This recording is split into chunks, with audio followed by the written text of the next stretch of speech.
And the lovely thing about masterminds is that, yeah, like we can't always see the problems in our own stuff. I say can't, almost never can see the glaring hole. And particularly as entrepreneurs, we get super excited by an idea.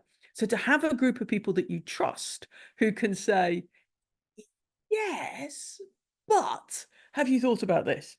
And you probably heard me say before, Michelle, that I really think it's like looking at someone else's love life.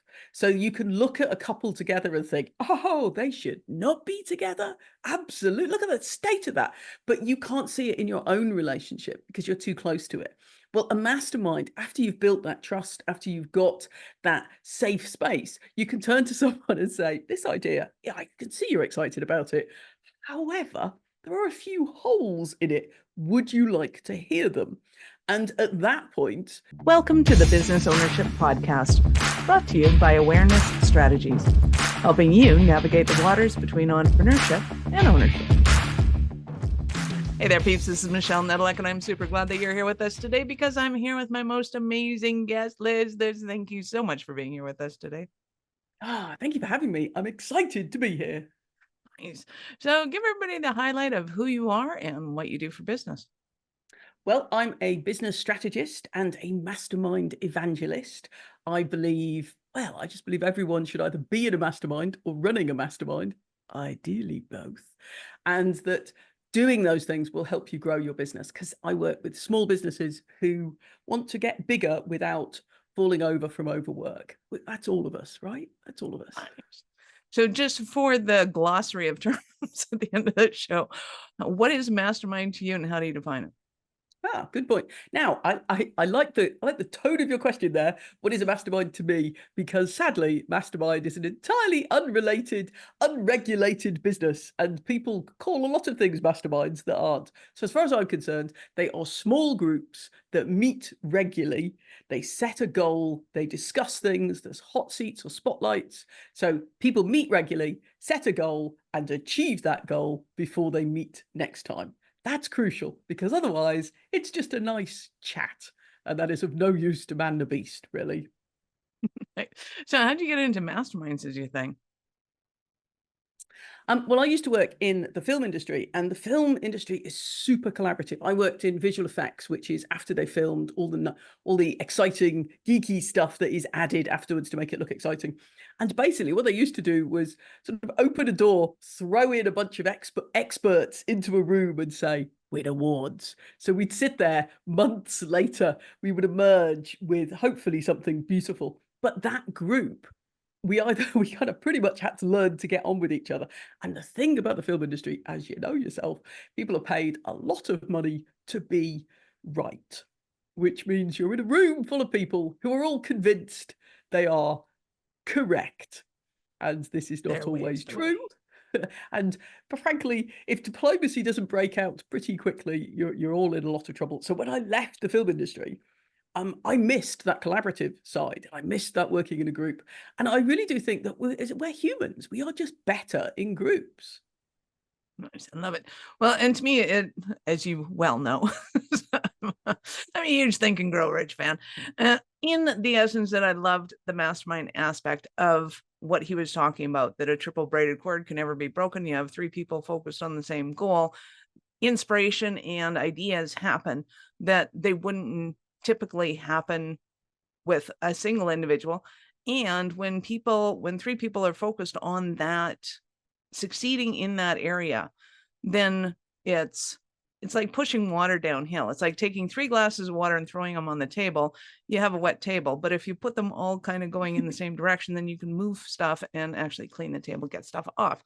So from an energetic point of view, it's being able to collaborate on things as opposed to, hey, we've got this idea. Who in the room, wants to take credit for whatever idea in the end happens? It's a terrible idea. It's a bad business plan. Being able to get people in the room and going, hey, how do we make this work to the best of our ability? What are our objectives? What do we actually want to achieve? How do we want this to be in the end? Oh, okay.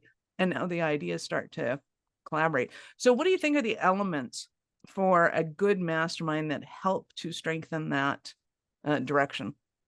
Well, I think it's really important who's in the room. It's all about curation.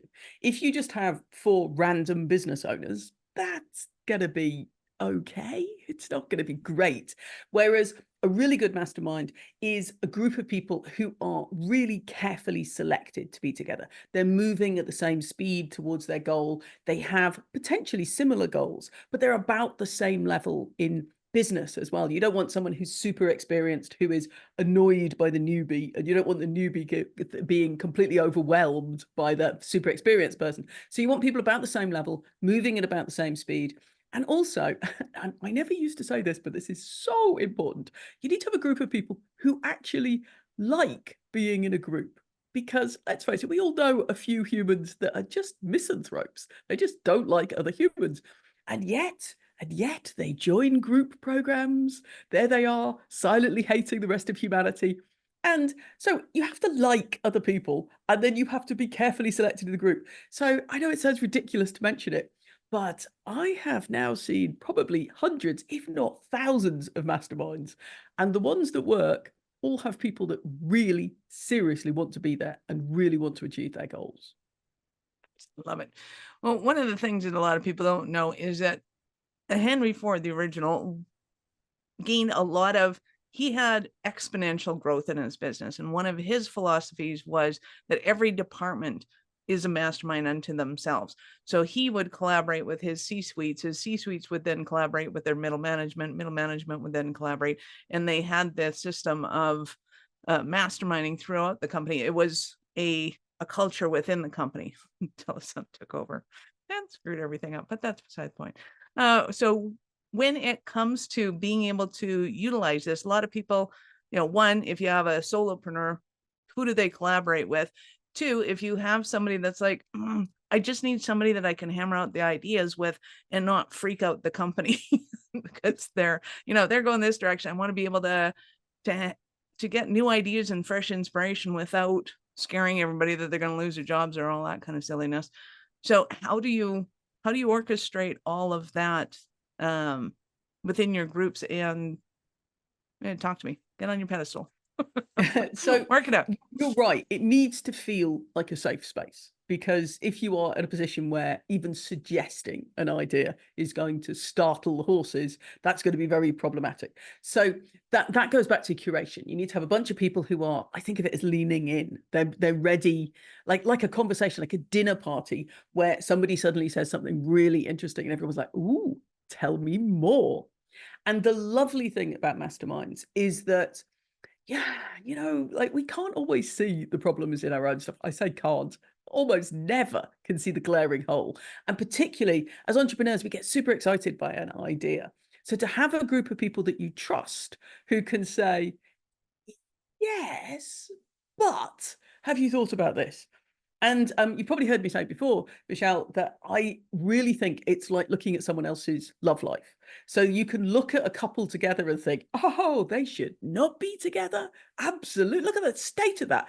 But you can't see it in your own relationship because you're too close to it. Well, a mastermind, after you've built that trust, after you've got that safe space, you can turn to someone and say, this idea, yeah, I can see you're excited about it. However, there are a few holes in it. Would you like to hear them? And at that point, then you can say, yeah, you should not be dating this idea. It's a terrible idea. Look at the 2 of you. You do not fit. Nice. So when it comes to the right ideas, because oftentimes going back to the relationships and it's like you mentioned earlier, make a change this week. A lot of people will go, yeah, but I like him. I want to stick around. I don't really want to implement this idea because I'm not sure it's going to work. So I'm going to wait until I see kind of a few more signs or get smacked upside the head by the universe. and then maybe I'll go ahead and do this. So how do you work with people to get them to take that action every week, especially when it kind of goes against the grain of what they think they should be doing or like the direction they want to take? Well, my masterminds are facilitated, obviously, by me or by one of my coaches. So that's what I see my role as. At the beginning of every mastermind sequence, and people are with me for either 6 months or a year, we set up a bunch of goals. And we're very clear at the end of this mastermind, you want to be in this position so you can achieve this set of goals for yourself. And that might be 3 years from now, you want to be in this place. So in 6 months, you want to be here. So this is what we're doing. This is your strategy. And now you're in the mastermind. Week after week, you're getting support as you achieve stuff. And I also make sure the rest of the group knows what everyone's there to achieve. So that if you roll in with a brand new shiny date of an idea and people say, yeah, nice idea. However, didn't you say you were going to be looking after XYZ, that big thing you've been planning? In fact, didn't you ask us at the top of the year to say that we should pull you up if you go off strand slightly? And almost always having a group of people say that to people go, oh yeah, no, this is a bad idea. And occasionally, I mean, I'm not saying they always shouldn't be dating their new ideas. Sometimes it's such a good idea, then we can completely pivot. But having that almost a mirror held up can make people think, oh yeah, this is just a big shiny object, isn't it? Yes, it is. Yes, it is. Because you know what us entrepreneurs are like. We love a shiny new thing. New energy is so excited. Middle of the, what this again, I'm 3 years in and it's still continuing. It's not as exciting. That's your saggy old marriage of 25 years, as opposed to your exciting new date. It could just be helpful having a room full of people going, yes, but you love that thing you're married to. Yeah, so I do. So it's being honest, it's being open, it's getting everybody to hold each other to account. But also, as I do that, I make sure that people realize they are going to be held accountable for their ideas as well. And, you know, we do quite well under those circumstances. I love it. Yeah, and it always strikes me too as the personality typing. As I always say, there's the startup and entrepreneurs, there's the systems entrepreneurs, there's the scaling entrepreneurs, and then there's the exit entrepreneurs. And they have 4 very different personalities. Are you taking those kind of things into account, or even like disc styles or something like that, in order to ensure that they have a variety of perspectives coming into this? Because I know a lot of people just love to hang around with people like themselves, and then they end up getting a bunch of yes men. Yes, that's true. I do think about this stage of the business. So obviously, people who are exiting are very different from your scaling people and your newbies. We are in a whole different world with newbies because there is so much going on. So yes, I do kind of stream the types of business so that people are mostly working with themselves. But I don't think you have to be either all the same business or all different businesses. So if you were all, I don't know, dentists rolling up smaller companies to make growing dentist businesses, as long as you were in different parts of the country, you would be fine. If you were sort of in direct competition with each other in the same city, wouldn't be a good idea. That said, if you also wanted to put together a mastermind, I'm talking about dentists, I apologize, but if you wanted to put a mastermind of dentists that wanted to grow their business, they could be anywhere if they were single businesses. So yes, absolutely. I think about what stage they're at. But I also think that you can get, you want to be stretched. Everyone in certainly in my world wants to be the dumbest person in the room so they can learn. That is not helpful most of the time because you can't all be that foolish all at once. So I think it's important to be together. So where I concentrate on the curation of putting people together is to make sure that everybody has a whole stack of things that they are bringing to the mastermind and things that they're getting back from the mastermind. So at least 3 things that they're giving to the group that are expertise that group needs. Maybe not all the same person, different people in the group, and then they're getting those things. So it's nicely balanced that way. And I also think, going to a point about personalities, oh yes, you need a mix of personalities. I have, because I've run masterminds for well over a decade now, I have occasionally run masterminds which are all introverts or all extroverts, and they were a bit of a tough gig, I have to say. They were wonderful people. It took, once they'd warmed up, it was fine. But with the extroverts, I'm going to be honest, I could barely get them to shut up. To barely breathe between words. They get so excited. So as and in the facilitation part of my role of coaching and making sure that everyone's nicely moving along, I spent a lot of time going, moving on with those people. And with the introverts, there was like this rush to be the 4th person to speak. Nobody wanted to go first. So I had to be more of a kind of not quite a bully boy, but a little more, no, this is the order we're going in. Like, more like a school mom. This is the order we're going to. I'm taking register. This is the order we're going in. So you have to adapt with the group. But even a group of introverts, even deep, deep introverts, can really enjoy a mastermind because it's such a small group. The intimate groups I run, it's like going to a regular dinner party or a regular brunch full of people that you know really well, who know your business, who are going to be willing to say, yeah, that idea, it's lovely, but it's not for you. So is there a way that you prepare people to go, okay, this is what's going to happen. This is not your daily grind. This is not your everyday going to work thing. This is something completely different. Here's what I want you to have. Like, wrap your head around this before you walk in the door. Anything like that going on? Oh, yes. Oh, yes. I condition people right from the moment, actually, before we ever even get into a sales conversation. I explain that masterminds are different and they're very special and they're a thinking space. And I really do think there aren't many places where we can ideate. And even if you're lucky enough to have a little group of friends where you can really push ideas around, you probably can't do it every other week. You can maybe do it sort of now and again. You can kind of stretch them. So this is a special space. And this is how we behave. I explain that carefully at the sales call. I explain that at the point where they pay. I explain it before we start. I explain it afterwards. So they know that this is a special space. But the big thing is to be able to ask a question to the group. That's the heart of Mastermind.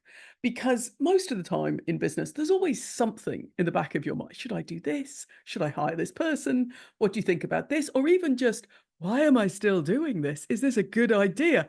We all have those questions in the back of our mind. So I call that an ask, which I realize is basically the same as a question. But by giving it a fancy name with a capital A, people have to have their ask ready before they come to the mastermind. Because believe me, there is nothing worse than watching somebody try and work out what their ask is live on a call. We're all waiting here, people. Let's move along. And when people come in going, yes, I want to know about this, and I have this burning question that I've been thinking about, the whole process is so much clearer. Because the lovely thing is you set out your stall. This is my question. This is my ask. This is what I need input on. And at that point, you then, and this is beautiful, you are quiet and you listen to the wisdom of the group. Because after we've sold an idea, we tend to keep talking. And I encourage people to stop at that point. And that's the hardest part. Well, and I like the framing of the ask too, because to me, there's a substantial difference between a question and an ask. A question is, why is the sky blue? An ask is, hey, I've heard that the sky is blue because of a prism. Does anybody have a prism so we can study this and test it? It brings the conversation back to that idea of taking action on something. You're asking for something, not just, oh, let's keep this theoretical. And, what does somebody do in business who has to hire 5 people? It's like, well, that's a loaded question, and it could take 6 months to answer that. So let's narrow it down a little, shall we? Nice. I love it. So in a moment, I'm going to ask you about a Cinderella story of one of your clients. But before we do that, we're going to take a quick break. Are you running a business over 7 figures but still struggling with technology headaches? Pay attention, you do not want to miss this offer. This podcast episode is brought to you by Awareness Strategies, who is offering a custom-built digital adoption roadmap for anyone running a business over 7 figures who's wanting to grow their business in the next 5 years. And it's not just a roadmap, they offer full implementation as well if that scares the out of you. Check out awarenessstrategies.com/roadmap for more details today. The link's in the show's notes. Don't regret not doing this. Do it now. That's awarenessstrategies.com/roadmap. So I'm super excited to hear about a Cinderella story of one of your clients. So one of my favorite clients, when I first started working with her, she's a copywriter and she wasn't quite making 100K a year. So most of my clients they have some kind of service. There may be a copywriter or a coach or that kind of thing. Lots of designers, and they all want to obviously be making 6 figures. That seems to be a huge basic goal. But most of my people she wasn't. So the first year we got her to 100 grand. Lovely. Isn't that nice? Second year, we got her making exactly the same amount of money, but in only 1 day a week. So huge actual payday for her because it freed up all of this time for her. And the third year, she came to me and said, I don't know what you've done, Liz. And I know it happened in Mastermind, but the internet has backed the money truck up to my business and it's marvelous. So that's the perfect solution. First of all, we build the system to make it happen. Then we make it happen easier. And then we just hit it on like rinse and repeat. So it keeps going. I would love to say all of my clients were in that position, but isn't it lovely when it works? Isn't it? Well, and to me, it's paramount that somebody can see that you have a system in place for that too, because so many people go, I want to scale. I want that truck to back up into my business. It's like, no, you don't. Because if that happened right now, it feels a lot more like a manure truck than a money truck. And they just don't get that you have to have the systems in place first. And then once everything becomes a well-oiled machine, then crank that puppy up and let's rock and roll. Absolutely. Absolutely. And once it's working, it needs a bit of maintenance to keep going as well. Because we all have that friend that they worked for years, then they became successful. Look at them now. That's not great. Exactly. So how do we keep up the enthusiasm and move on? Exactly. And Masterminds are phenomenal for that. So I know our audience is going to want more from you. How did they start that journey with you? Well, you can find out more about Masterminds by going to rethinkcentral.com/Michelle, where they'll find a whole stack of exciting things for them to download. Information about Masterminds, there's some videos, they can even join my list. All of that is available for them. They just need to find it. Well, peeps, it's down in the show notes. So go ahead and scroll down, click on the links, but open up in a new browser because we're not done yet.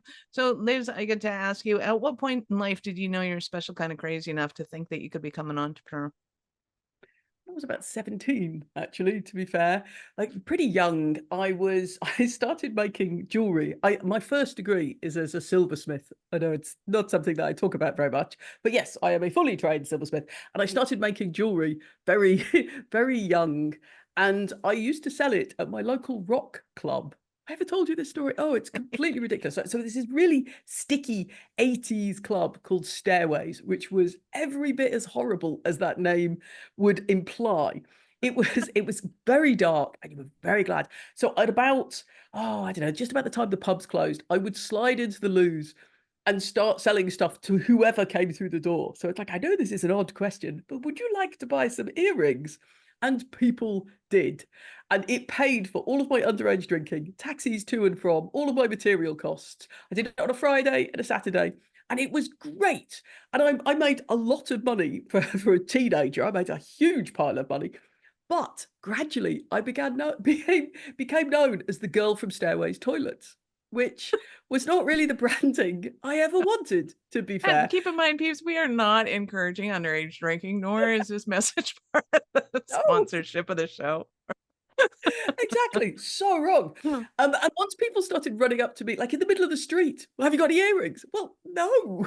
And it's like I need to change this. And then there was a particularly fateful day when a friend of mine said, and you might, if you have small children, you might want to block their ears at this point, because my friend said, you do realize, Liz, that at this point, you go regularly to the toilet, spend an hour in there, and come out with new friends and more money.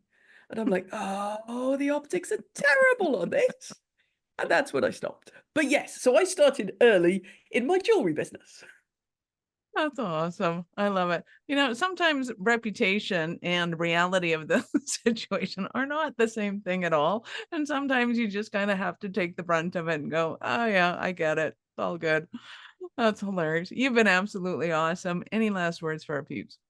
Oh, just thank you for having me. This has been delightful. Thank you. Awesome. Our pleasure having you. So thank you again for your time. I appreciate it. And I know how valuable it is. Nice. Peeps, this is Michelle Nedelec. Thank you for being here with us today. Be sure to subscribe and share it with your friends. We love helping entrepreneurs grow. And by the way, there's a share and copy link in YouTube if you're in there and you're watching us there, be sure to click on that link, please. I would love it. Thank you. And we'll see you next time.